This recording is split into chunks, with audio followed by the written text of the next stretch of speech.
বাহ, বাহ হেব্বি তো। গরিবের ঘরে হাতির পাড়া, বাহ। তা কি মনে করে আপনারা আমার বাড়িতে চলে আসলেন শুনি? আসতে বাধ্য হলাম। কেন করছো তুমি এসব? কি চাও? একজন কিডন্যাপারের লগের থেকে ভালো আর কি করা যায়? আমি যাই না বুঝেই মামলাটা করছি। ওর জন্য উপযুক্ত জায়গা হইলো পুলিশ আর থানা। তুমি কিভাবে ভাবলে অনেক তোমাকে কিডন্যাপ করবে? কে বলেছে তোমাকে এসব? যারা করাইছে তারাই কইছে। আমি আমার সন্তানের নিরাপত্তা চাই। আমার সন্তান পৃথিবীতে আইবো না, এর নিরাপত্তা দিব কি? তুমি আমাকে আর অনেককে আলাদা করার জন্য মামলা করেছো, তাই না? নিজে তো হারাইছই, এখন আমাকে আর অনেককে আলাদা করার জন্য মিথ্যা মামলায় ফাঁসাইছো। একদম মুখ সামনে কথা বলবেন। বৃষ্টি, আমি না আপনার মতো জঘন্য বড় লোক না যে রাজনীতির চাল খেলতে গিয়া মানুষের জীবন নষ্ট করে দিব। যেটা আমার সাথে ঘটছে আমি ঠিক সেইটাই করছি। তুমি যদি আজকে অনেকের প্রথম স্ত্রী না হতে না, তোমাকে অনেক কিছুই জবাব দিতাম। শুধুমাত্র তোমাকে বিয়ে করার জন্য আজকে অনেককে জেলে যেতে হলো। আরে আল্লাহ রে, হাস্যকর আলাপ। আর আমি যদি কেউ শব্দ আপনার, শুধুমাত্র আপনারে বিয়ে করার পর থেকে ওর জীবনের আজকে এই উন্নতি। কোন স্ত্রী তার স্বামীকে মিথ্যা মামলা দিয়ে জেলে দিতে পারে না। অবশ্যই পারে। কেন পারে জানেন? যেই স্বামী তার স্ত্রীকে মারার জন্য অন্য একটা কিডন্যাপার আনতে পারে, সেই স্ত্রী তার পেটের সন্তানকে বাঁচানোর জন্য স্বামীর বিরুদ্ধে সব করতে পারে। তুমি বুঝতে পারছো না, অনেক তোমাকে কিডন্যাপ করেনি মেঘলা। তো ভালোই, ভালো না? আমারে যেহেতু কিডন্যাপ করে না, এটা তো পুলিশ বুঝা লইব। আমার কাছে আনার দরকার কি আপনার গো? আপনারা বড় লোক মানুষ, বিরাট কারবার জান না, আপনাকে বিরাট কারবার দেখান। আমার এখানে আসার তো কোনো দরকার নেই জান। তুমি মামলা তুলবে না, তাই তো? ঠিক আছে, বুঝতে পেরেছি আমি। আমিও দেখব তুমি আর কতক্ষণ অনেককে জেলে রাখতে পারো। আমি তো ওকে মুক্ত করেই ছাড়ব, দেখিনি।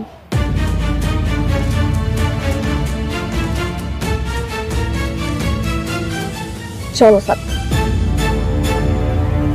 আচ্ছা তুমি একটা কাজ করো, তুমি তোমার বাবাকে জানাও, ওনাকে জানালে নিশ্চয়ই কোনো একটা ব্যবস্থা করবে।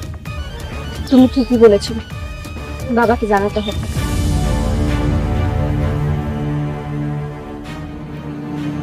আরে ব্যাপারটা একটু যাচাই বাছাই করে নিতি। যাচাই বাছাই করার আর কিছু নেই আব্বা। যা ঘটছে তাই ঘটছে। আঙ্কেল, আমি তো হাজার হাজার কোটি টাকার মালিক হয়ে যাচ্ছে।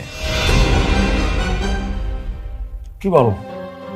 তুমি না কিছুদিন আগে বললে তুমি 100 কোটি টাকা লাভ করতে যাচ্ছ, এখন আবার 1000 কোটি টাকা হয়ে গেল।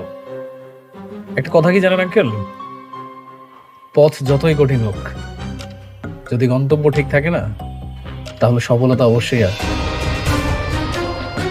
তোমার তো দেখি একেবারে রাজকপাল। অনেকের চাইতে তোমার কপাল অনেক ভালো বাবা। আর আন্টি, আমি একটা সিদ্ধান্ত নিয়েছি, খুব দ্রুত আমি বিয়ে করব। আলহামদুলিল্লাহ। বাবা, সিদ্ধান্ত যেহেতু নিছো, আমরা কিন্তু তোমার আর এই আমার মেয়ের বিয়েতে আমরা একদম ধুমধাম করে আয়োজন করবো, অনেক বড় আয়োজন করবো। কিন্তু আঙ্কেল, আমি তো শান্তাকে বিয়ে করবো না।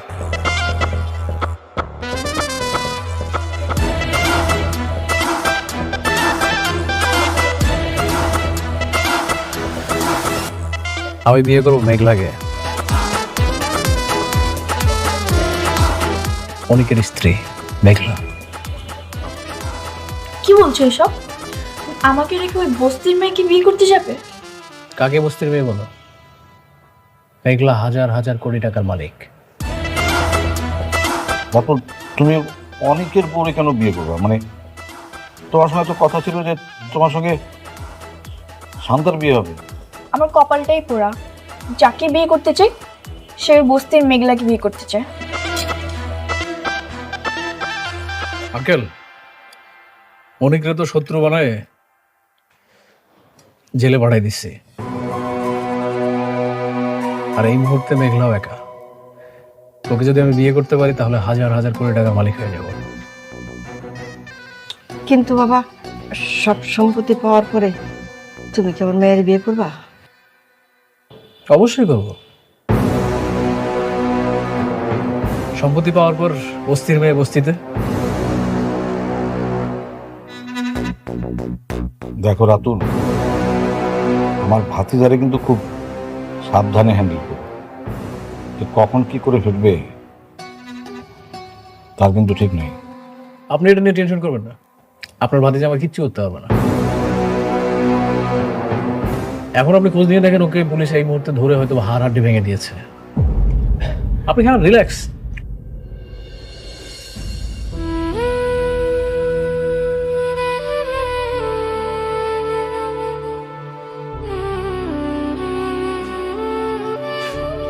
অনেক পুলিশ যখন তোমাকে অ্যারেস্ট করলো, তুমি সাথে সাথে আমাকে কেন কল করোনি?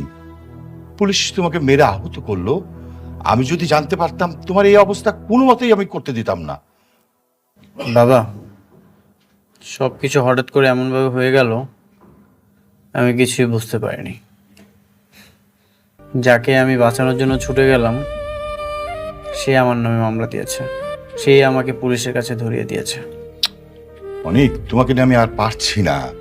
একটা বস্তির মেয়ে বিপদে পড়েছে, তার বিপদ উদ্ধার করার জন্য কেন তোমাকে ছুটে যেতে হবে? বাবা, আমি ওকে যেতে বলেছিলাম। তার মানে তুই অনেককে তোর সতীনের কাছে পাঠিয়েছিস? আচ্ছা, ওকে যে পাঠালি ওখানে, যদি ওর বড় ধরনের কোনো বিপদ হতো? ভেবেছিলাম একা একটা মেয়ে বিপদে পড়েছে, সাহায্য করা দরকার। ও তো যেতে চায়নি, আমিই জোর করে পাঠিয়েছি। এখন বুঝতে পারছি কত বড় ভুল করেছি। সব দোষ হচ্ছে তোর। খবরদার, অনেককে কারো কথায় আর কোথাও পাঠাবি না। অনেক, খাও, আর এখন থেকে সাবধানে থেকো। হ্যাঁ,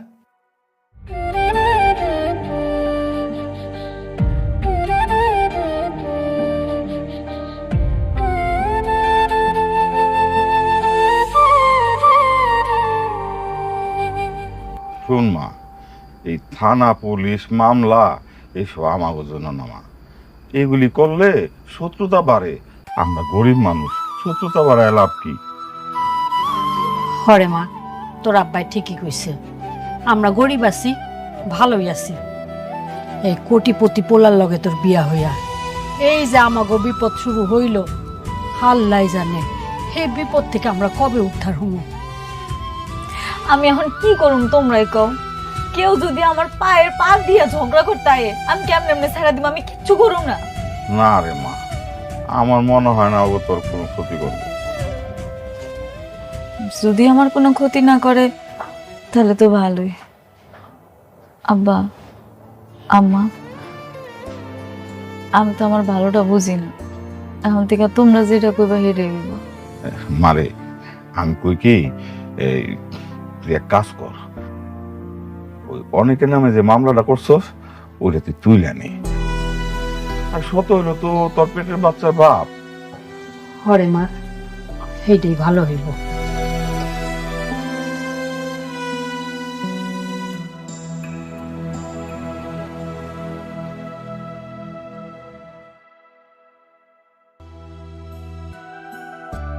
স্যার, আসসালামু আলাইকুম। ওয়ালাইকুম আসসালাম, বসেন।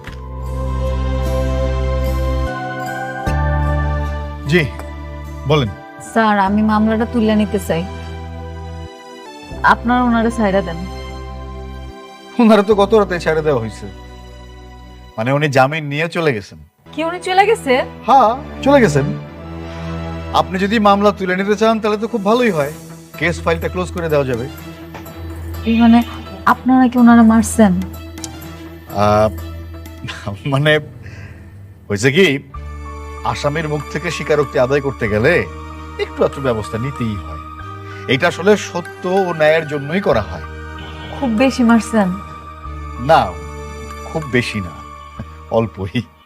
আপনারা ওনারা কেন মারছেন? আমি তো আর মারতে বলি নাই, শুধু শুধু একটা লোক কষ্ট পাইলো না।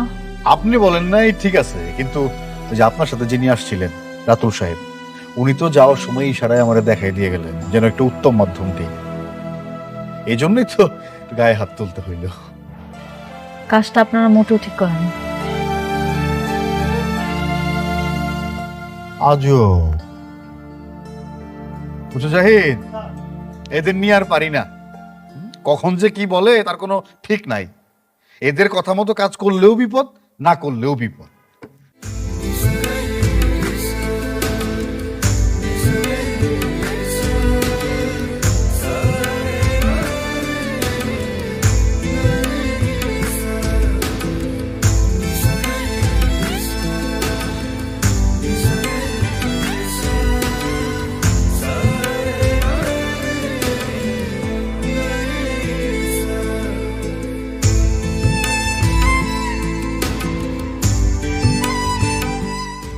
কি হয়েছে তোমার? তুমি কাঁদছো কেন? কিছু হিসাব মিলাতে পারছি না।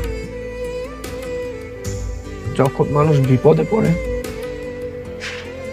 তখন আল্লাহকে স্মরণ করে, আর যখন বিপদ কেটে যায় তখন আল্লাহকে ভুলে যায়।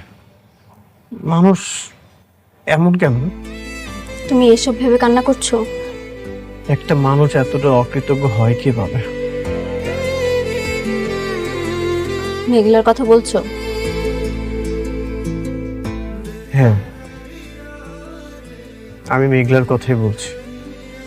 জান, আমার জীবনে আমি কখনোই কাউকে ভালোবাসিনি। তুমি আমাকে কতবার প্রপোজ করেছিলে, তাও তোমাকে আমি ভালোবাসিনি। তোমার প্রপোজাল আমি অ্যাকসেপ্ট করিনি। আমার একটা ইচ্ছা ছিল, আমি যখন বিয়ে করব আমি আমার বউকেই ভালোবাসবো, আর তার জন্য আমার সব ভালোবাসা আমি জমা রেখেছিলাম।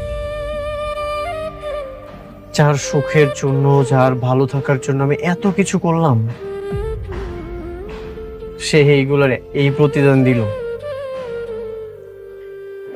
আমার এত উপকারের প্রতিদান এত জঘন্যভাবে আমাকে ফেরত দিল। তুমি এইসব ভেবে কষ্ট পেও না। যত ভাববে তত কষ্ট বাড়বে। তুমি ওকে ভুলে যাও। হ্যাঁ, আমি ওকে ভুলে যাব।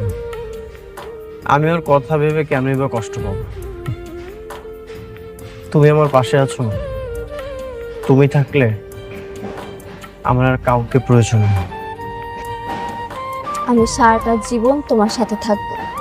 তোমার বিপদে আপদে তোমার পাশে ছায়া হয়ে থাকবো।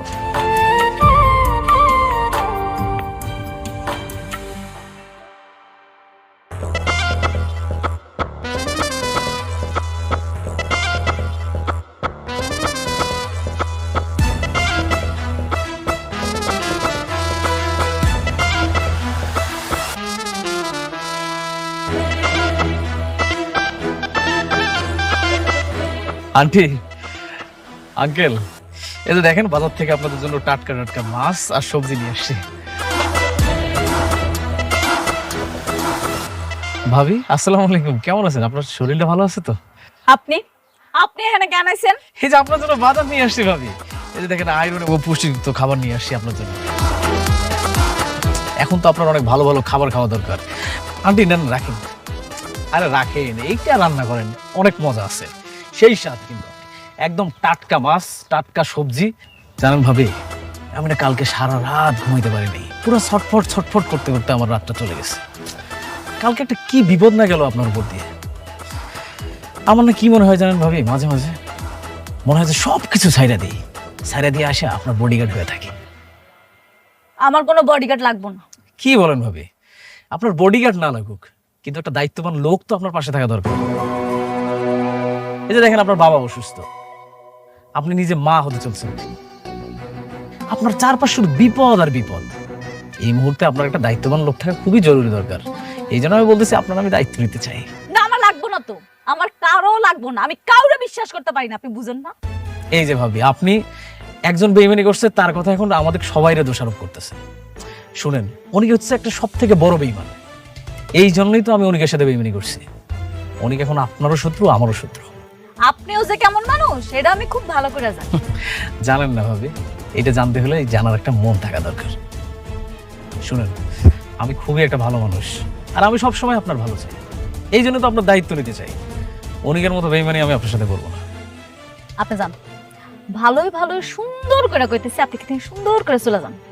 আপনার কোনো কথা শোনার বিন্দু মাত্র রুচি এখন আর আমার নাই। যান। আমিও চাই না ভাবি আপনার এই মুহূর্তে আপনার এমন কথা বলে যাতে আপনি রাগ হয়ে যান। যাই, কিন্তু আবার আসবো। যাওয়ার আগে একটা কথা বলে যাই ভাবি, আপনি আপনার কোম্পানির দায়িত্বটা ছাইড়েন না। এই মুহূর্তে আপনার ক্ষমতা থাকা দরকার।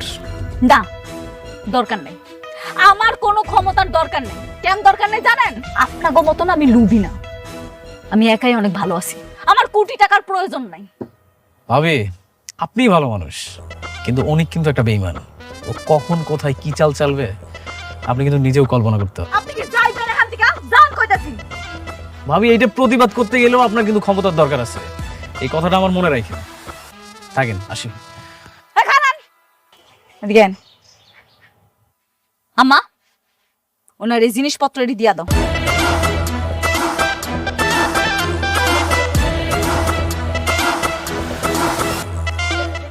নাও বাজার নাও, এগুলো বাজার আমাকে লাগবো না।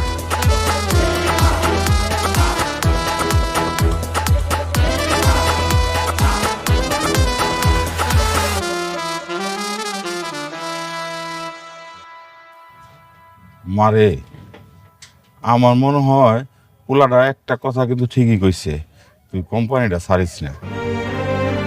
বাঁচতে হইলে না মানুষের দুইটা জিনিসের খুব দরকার, একটা হলো টাকা, আরেকটা হলো ক্ষমতা।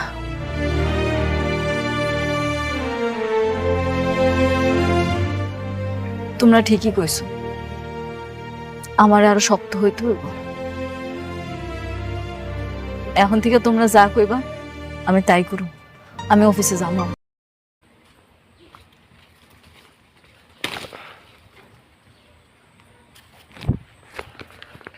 ভিডিও চেক করে দেখেন, ভিডিও ভাইরাল।